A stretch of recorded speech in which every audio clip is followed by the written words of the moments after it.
Se rieron de ellos, sin piedad, sin dudas.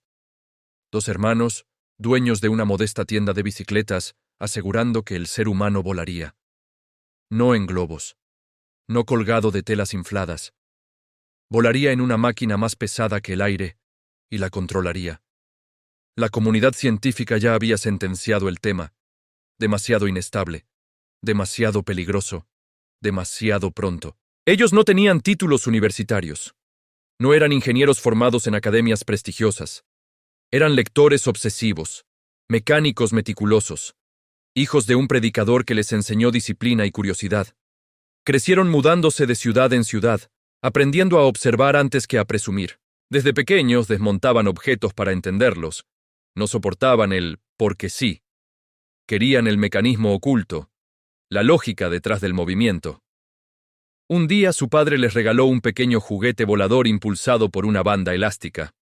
Subía unos segundos y caía. Para muchos fue trivial, para ellos fue una pregunta abierta. ¿Y si pudiera quedarse arriba? Años después, mientras periódicos publicaban intentos fallidos y muertes trágicas de aspirantes a aviadores, ellos estudiaban cada error con respeto quirúrgico. Un ingeniero europeo había perdido la vida probando planeadores. La mayoría vio advertencia. Ellos vieron datos. Entendieron algo que otros ignoraban. El problema no era elevarse, era controlar. Mientras inventores ricos construían motores enormes, ellos se enfocaron en el equilibrio. Analizaron alas de aves. Observaron cómo inclinaban el cuerpo al girar. El secreto no estaba solo en la potencia, estaba en la estabilidad lateral.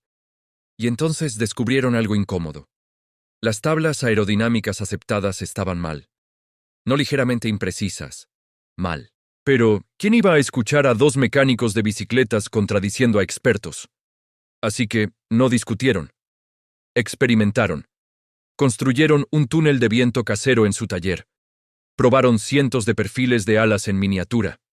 Anotaron resultados con obsesión matemática, ajustaban ángulos mínimos y repetían pruebas durante horas. La tienda pagaba las cuentas, el sueño consumía el resto. Eligieron un lugar remoto para ensayar, dunas azotadas por el viento, lejos de miradas burlonas, arena interminable, aire constante, perfecto para intentar lo imposible sin público, y fallaron, planeadores que se clavaban en el suelo, golpes, moretones, dudas que no confesaban. Cada caída parecía confirmar lo que todos creían, pero cada caída traía números nuevos, y los números empezaron a alinearse. El planeador dejó de desplomarse.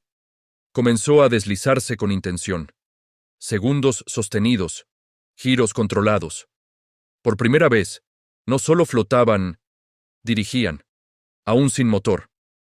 Pero sabían que el verdadero salto sería impulsarse solos. Los motores existentes eran demasiado pesados. Diseñaron uno propio. Las hélices comerciales eran ineficientes. Las reinventaron. No buscaban espectáculo. Buscaban precisión. Una mañana fría, con el viento golpeando la arena húmeda, colocaron la máquina sobre un riel improvisado. Uno se recostó sobre el ala inferior. El otro sostuvo la estructura. No había periodistas. No había científicos tomando nota. Solo dos hermanos y una convicción. El motor vibró. La máquina avanzó, y durante unos segundos que cambiarían la historia, se elevó bajo control humano. No fue alto, no fue largo, pero fue real. Aterrizó bruscamente. Silencio. Habían cruzado una frontera invisible. El ser humano había volado en una máquina más pesada que el aire, y casi nadie estaba allí para verlo. El verdadero desafío no sería repetirlo, sería lograr que el mundo dejara de reír. Volaron, y nadie les creyó. Esa fue la segunda caída. Cuando enviaron cartas anunciando lo que habían logrado, la respuesta fue peor que la burla inicial. Indiferencia. Algunos periódicos ignoraron el mensaje. Otros insinuaron exageración. Después de tantos intentos fallidos en el mundo, ¿por qué dos mecánicos desconocidos iban a haberlo conseguido? No tenían fotografías claras. No tenían testigos influyentes. Solo tenían convicción y madera rota que probaría el intento. Así que regresaron a las dunas. Si el mundo dudaba, volarían otra vez. Y otra. Y otra. El siguiente vuelo fue más largo, más estable. más difícil de descartar. El control ya no era accidente, era sistema. Habían dominado 3 ejes de movimiento: ascenso, giro y estabilidad lateral. Algo que nadie había logrado integrar con éxito. Pero aún eran invisibles. Mientras tanto, en otras partes del mundo, inventores con más dinero y más prensa prometían máquinas espectaculares que jamás se elevaban. La narrativa pública seguía enfocada en nombres famosos, no en resultados silenciosos. Ellos entendieron algo doloroso. No bastaba con tener razón, había que demostrarla frente a los ojos correctos. Volvieron a casa y mejoraron la máquina. Refuerzos estructurales, motor más confiable, ajustes mínimos que marcaban diferencias enormes. Cada modificación era fruto de datos previos. No improvisaban, evolucionaban. En 1904 y 1905, en un campo apartado de Ohio, comenzaron a realizar vuelos cada vez más largos. Ya no eran saltos, eran trayectorias circulares, minutos completos en el aire, control real, sostenido, pero mantenían perfil bajo. ¿Por qué? Porque sabían que una revelación prematura podía ser robada, desacreditada o destruida. El mundo de las patentes era implacable. Y ellos no eran ingenuos. Mientras perfeccionaban su máquina, también protegían su diseño. Esa decisión generaría críticas después. Algunos los acusaron de secretismo excesivo, de no compartir información con la comunidad científica. Pero ellos habían aprendido algo observando a otros inventores. La gloria sin protección es una invitación al despojo, así que negociaron. Intentaron vender su invento primero a su propio gobierno. La respuesta fue lenta, escéptica, casi burlona. ¿Un aparato volador con utilidad militar? Sonaba a fantasía. Europa mostró más interés. Y de pronto, lo que empezó como una obsesión técnica se convirtió en una cuestión estratégica. Si funcionaba, no solo cambiaría el transporte, cambiaría la guerra. Esa posibilidad los puso en una posición incómoda. Ellos querían volar, no armar conflictos. Pero el mundo no pregunta por intenciones cuando huele ventaja. Mientras tanto, continuaban demostrando su capacidad. En 1908 realizaron exhibiciones públicas. Ahora sí, había periodistas. Ahora sí, había oficiales militares observando. Y cuando la máquina despegó ante multitudes, el silencio fue distinto. No era incredulidad. Era asombro. La nave giraba en círculos completos. Permanecía en el aire más de 1 hora. Transportaba pasajero. Aterrizaba con control. Todo lo que los expertos habían considerado inviable estaba ocurriendo frente a sus ojos. Las risas desaparecieron. Fueron reemplazadas por contratos. Pero el triunfo no vino limpio. En una de esas demostraciones ocurrió un accidente, una falla mecánica, una caída violenta. Un oficial perdió la vida. Uno de los hermanos quedó gravemente herido. Y por un instante, todo pareció confirmar los temores iniciales. ¿Era demasiado pronto para que el ser humano volara? Mientras el herido luchaba por recuperarse, la opinión pública volvió a tambalear. El sueño que parecía consolidado volvía a estar en riesgo. La frontera del cielo seguía siendo peligrosa. Y ahora no solo estaba en juego la reputación. Estaba en juego el futuro de la aviación misma. La caída no los destruyó, pero los cambió. Después del accidente que casi les arrebata todo, el mundo volvió a mirarlos con sospecha. ¿Habían ido demasiado lejos? ¿Habían empujado a la humanidad a un territorio que aún no entendía? El hermano herido pasó meses recuperándose. Dolor físico, frustración contenida, tiempo forzado para pensar. Y pensaron, no sobre rendirse, sobre perfeccionar. Mientras la prensa especulaba, ellos trabajaban en silencio. Rediseñaron piezas, reforzaron estructuras, ajustaron hélices, analizaron cada segundo previo al impacto. No buscaban culpables, buscaban causas, porque sabían algo que pocos entendían. El vuelo no era espectáculo, era ingeniería pura, y la ingeniería exige precisión despiadada. Cuando regresaron al aire, lo hicieron con más seguridad, más estabilidad, más control. El público ya no veía solo un experimento, veía una posibilidad real, Gobiernos comenzaron a interesarse formalmente. Contratos militares se firmaron. La máquina ya no era curiosidad, era herramienta estratégica. Y ahí comenzó una tensión silenciosa. Ellos habían querido resolver un problema físico, pero ahora su invento empezaba a tener consecuencias políticas. Las demostraciones en Europa fueron decisivas. Multitudes observaban cómo la aeronave despegaba con elegancia mecánica. Giros completos, aterrizajes suaves, pasajeros a bordo. No era un salto improvisado, era dominio. La incredulidad se convirtió en competencia. Otros inventores empezaron a copiar diseños. Algunos reclamaron méritos previos. Las disputas por patentes se volvieron intensas. Demandas, juicios, acusaciones cruzadas. La innovación, que había nacido de la curiosidad, ahora estaba rodeada de intereses. Y mientras defendían su propiedad intelectual, la aviación avanzaba sin pedir permiso. Nuevos modelos aparecían, más rápidos, más potentes. La prensa celebraba la era aérea. Lo que una vez fue ridiculizado ahora era símbolo de progreso. Los mismos que rieron pedían fotografías y entrevistas. Pero algo empezó a incomodarlos. El uso militar crecía. La máquina que había nacido del deseo de comprender el equilibrio del aire empezaba a formar parte de estrategias bélicas. Los primeros conflictos demostraron que el cielo ya no era territorio neutro. Podía vigilar, podía atacar, podía alterar el resultado de una guerra. Ellos no diseñaron armas, diseñaron alas, pero las alas no eligen su propósito. El mundo estaba cambiando más rápido de lo que habían imaginado. En menos de una década, volar dejó de ser milagro para convertirse en industria. Pilotos entrenados, escuelas de aviación, fabricación en serie, y la pregunta comenzó a surgir en silencio. Habían abierto una puerta que jamás podría cerrarse. Mientras la humanidad celebraba la conquista del aire, ellos enfrentaban algo más complejo: el peso del legado.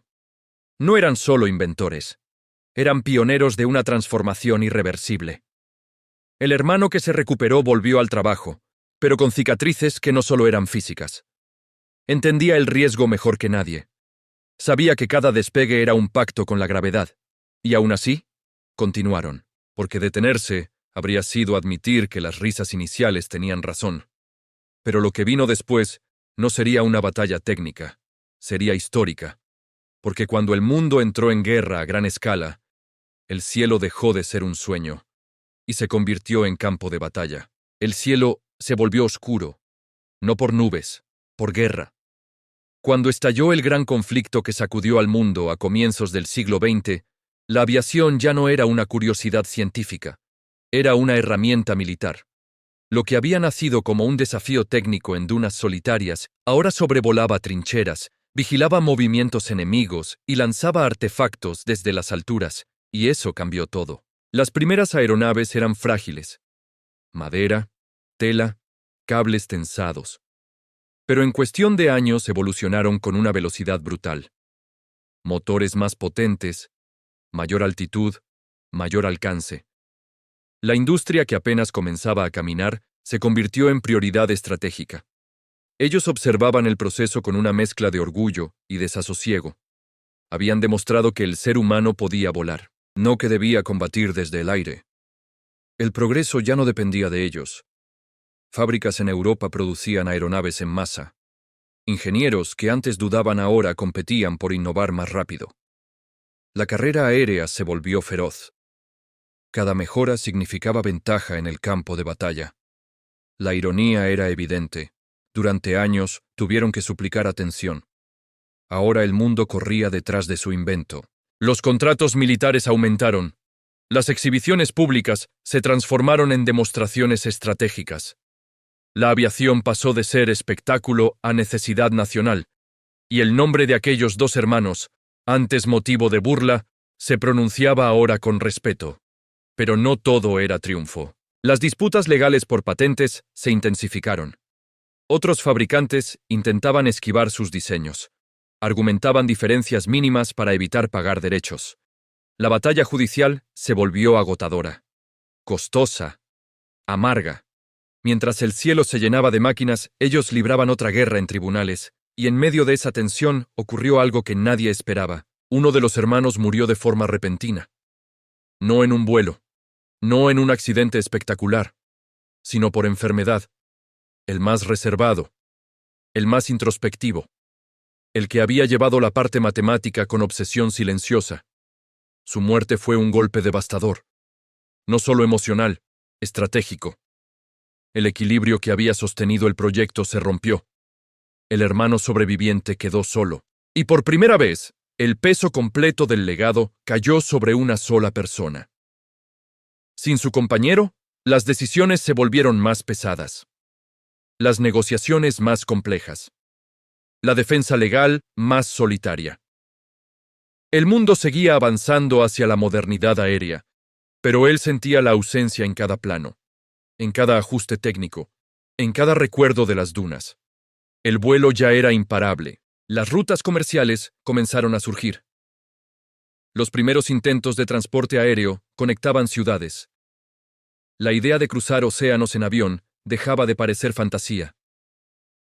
La humanidad estaba extendiendo sus fronteras, pero también sus conflictos.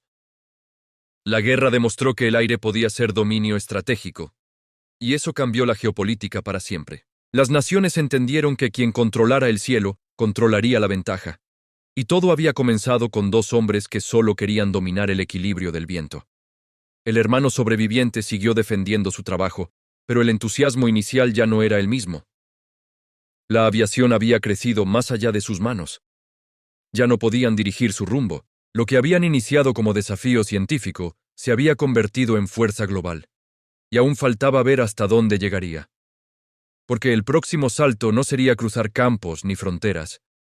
Sería cruzar océanos y cambiar la forma en que el mundo se conecta para siempre. El cielo dejó de ser frontera. Se convirtió en puente. Tras la guerra, la aviación no retrocedió. Aceleró. Las aeronaves ya no solo vigilaban o combatían. Comenzaron a transportar correo, luego personas. Después, sueños enteros de expansión comercial. El mundo, que antes se medía en semanas de viaje, empezó a comprimirse en horas, y él lo observaba con una mezcla extraña de orgullo y distancia. El hermano que quedaba entendía que la criatura había crecido más allá de sus creadores. Nuevos ingenieros, nuevas compañías, nuevas ambiciones. La aviación ya no pertenecía a dos hombres en una duna. Era una industria mundial. Pero su nombre seguía allí. Ineludible. Las disputas legales continuaron durante años. Fabricantes que querían evitar pagar por el sistema de control que había hecho posible el vuelo estable. Argumentaban diferencias mínimas. Él respondía con pruebas técnicas, documentos, patentes, fechas. La batalla no era solo económica, era histórica. Porque si perdía esa pelea, el relato cambiaría. Y el relato importa. Mientras tanto, el mundo vivía momentos que parecían sacados de ficción. Cruces del Atlántico, vuelos de larga distancia, pilotos convertidos en héroes nacionales, multitudes mirando al cielo como antes miraban al mar. La humanidad estaba descubriendo algo nuevo. La sensación de altura como parte cotidiana de la vida. Pero cada avance traía riesgo. Accidentes, fallas mecánicas, errores humanos. La aviación crecía rápido. A veces más rápido que la regulación y la experiencia, y cada tragedia recordaba que conquistar el aire no significaba dominarlo por completo. Él ya no volaba con la misma frecuencia. La edad avanzaba, las cicatrices emocionales pesaban. Se convirtió más en observador que en piloto. Asistía a ceremonias. Recibía reconocimientos. Era invitado a eventos oficiales donde se celebraba la nueva era aérea. Las mismas voces que un día rieron ahora aplaudían. Pero el aplauso no borraba el pasado. En entrevistas hablaba poco de gloria. Hablaba de método, de paciencia, de datos. Recordaba que el vuelo no nació de un acto heroico repentino, sino de cientos de pruebas fallidas, de cálculos minuciosos, de correcciones invisibles. Intentaba dejar una lección más profunda que la hazaña. El progreso no es magia, es persistencia. Con el tiempo, la aviación comercial se consolidó. Las rutas internacionales comenzaron a conectar continentes. Lo que antes requería travesías marítimas de semanas, ahora se resolvía en días. Y pronto, en horas. El planeta se encogía. La humanidad empezaba a pensarse como un sistema interconectado. Y todo se remontaba a aquel instante en el que una máquina de madera y tela se elevó unos metros sobre la arena. Pero el destino aún tenía un giro reservado. Porque mientras el mundo celebraba la velocidad y la conexión, una nueva generación de ingenieros comenzaba a imaginar algo aún más audaz. No solo volar, sino volar más alto, más rápido, más lejos de lo que la imaginación de principios de siglo habría tolerado. Y cuando esa nueva frontera se cruzara, el legado de aquellos hermanos adquiriría una dimensión que jamás anticiparon. El cielo ya no era suficiente. Apenas 3 décadas después de aquel primer vuelo sobre la arena, los aviones cruzaban océanos con regularidad. Las cabinas eran más cerradas, los motores más potentes, las alas más firmes. La madera dio paso al metal. La tela fue reemplazada por aluminio. El aire dejó de ser un experimento y se convirtió en infraestructura. Y él seguía allí, observando cómo el mundo se transformaba a una velocidad que ni siquiera su mente meticulosa había previsto. Los niños crecían soñando con ser pilotos. Las ciudades construían aeropuertos como símbolos de modernidad. Las naciones medían su poder también en términos de flotas aéreas. El cielo, que durante milenios fue territorio exclusivo de aves y fantasías, ahora tenía rutas, horarios y tarifas. Pero el progreso no se detuvo. Los ingenieros comenzaron a hablar de romper la barrera del sonido, de motores a reacción, de altitudes impensables. La aviación dejaba de ser simplemente transporte y se convertía en carrera tecnológica global. Y en el fondo de todo eso estaban aquellas primeras decisiones técnicas. El control en 3 ejes. La torsión de alas. La comprensión de que volar no era elevarse, sino gobernar el equilibrio. El hermano sobreviviente veía cómo su trabajo era base de libros de ingeniería. Ya no era una teoría discutida. Era fundamento académico. Las universidades que antes ignoraron sus cartas ahora enseñaban sus principios. La risa había quedado enterrada bajo reconocimiento oficial. Recibió medallas, honores, invitaciones de gobiernos. Fue llamado pionero, padre de la aviación, arquitecto del cielo moderno. Pero la palabra que más peso tenía no era padre, era primero. Porque ser el primero implica algo que pocos entienden: caminar en oscuridad técnica absoluta, sin mapas, sin precedentes, sin garantías. Mientras la aviación avanzaba hacia nuevas alturas, el mundo volvió a entrar en guerra. Esta vez a una escala aún más devastadora. Los cielos se llenaron de bombarderos, cazas veloces, estrategias aéreas masivas. El aire se convirtió en escenario central del conflicto. Y allí estaba la paradoja definitiva. El sueño de dominar el viento, usado para destruir desde el viento, no fue una consecuencia que él buscara, pero fue una consecuencia real. Aún así, también surgieron historias distintas. Evacuaciones aéreas que salvaron miles de vidas, puentes aéreos que evitaron hambrunas, transporte médico que redujo distancias críticas. La aviación era ambivalente, capaz de lo peor y de lo mejor. El legado no era simple. En sus últimos años, ya mayor, observaba aviones que volaban miles de veces más rápido que aquella máquina inicial. Las distancias que antes parecían imposibles eran rutinarias. El planeta se estaba convirtiendo en una red aérea, y algo más comenzaba a insinuarse. Si el ser humano había aprendido a dominar el aire, ¿qué impediría que apuntara al espacio? La pregunta que en su juventud parecía absurda, ahora empezaba a sonar técnica. Ingenieros hablaban de cohetes, de órbitas, de abandonar la atmósfera. El impulso humano no se conformaba con el cielo. La frontera se movía otra vez. Y aunque él no viviría para verlo completamente, sabía algo con certeza. Todo salto monumental comienza con un acto ridiculizado. Porque antes de los aviones comerciales, antes de los reactores, antes de las misiones espaciales, hubo risas. Y luego, silencio. El tipo de silencio que ocurre cuando la realidad cambia frente a tus ojos. Pero aún falta comprender la dimensión completa de lo que hicieron. porque la verdadera revolución no fue técnica, fue psicológica. Y eso se revelará al final. El mayor cambio no ocurrió en el cielo, ocurrió en la mente humana.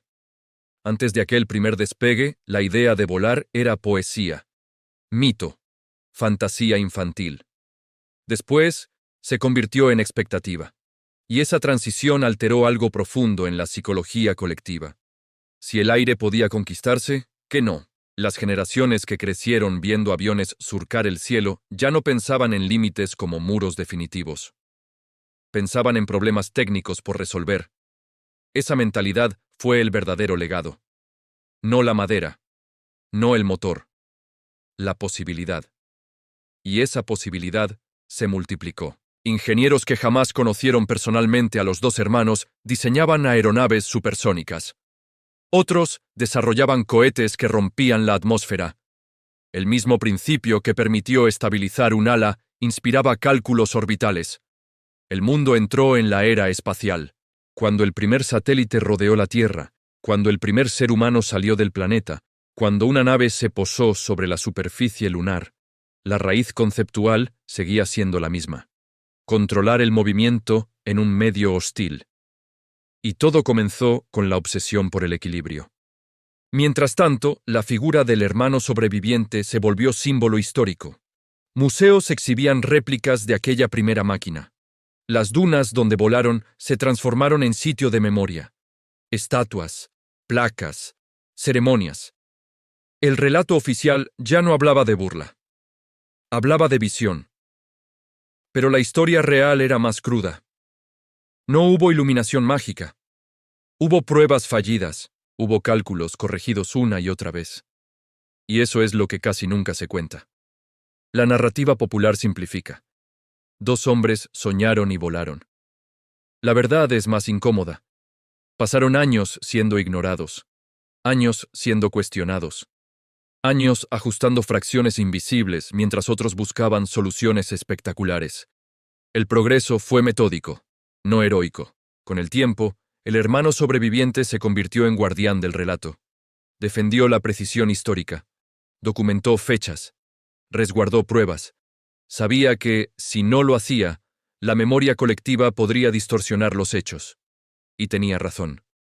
Algunos intentaron reescribir la historia, adjudicando méritos anticipados a otros inventores. Otros minimizaron el rol del sistema de control que hizo posible el vuelo sostenido. Pero los registros eran claros. Las pruebas también. La risa inicial estaba documentada.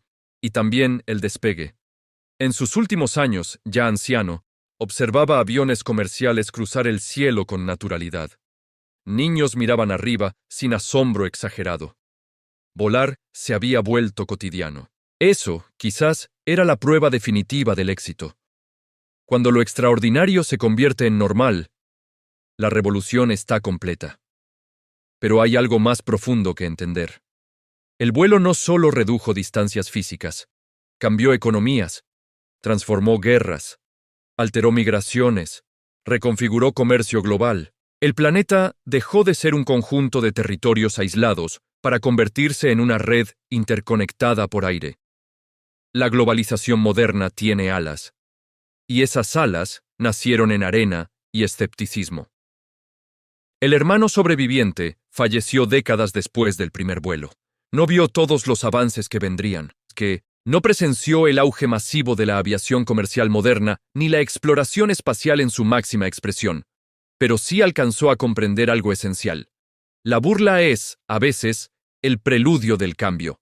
Y ahora, para cerrar esta historia, falta revelar lo inevitable.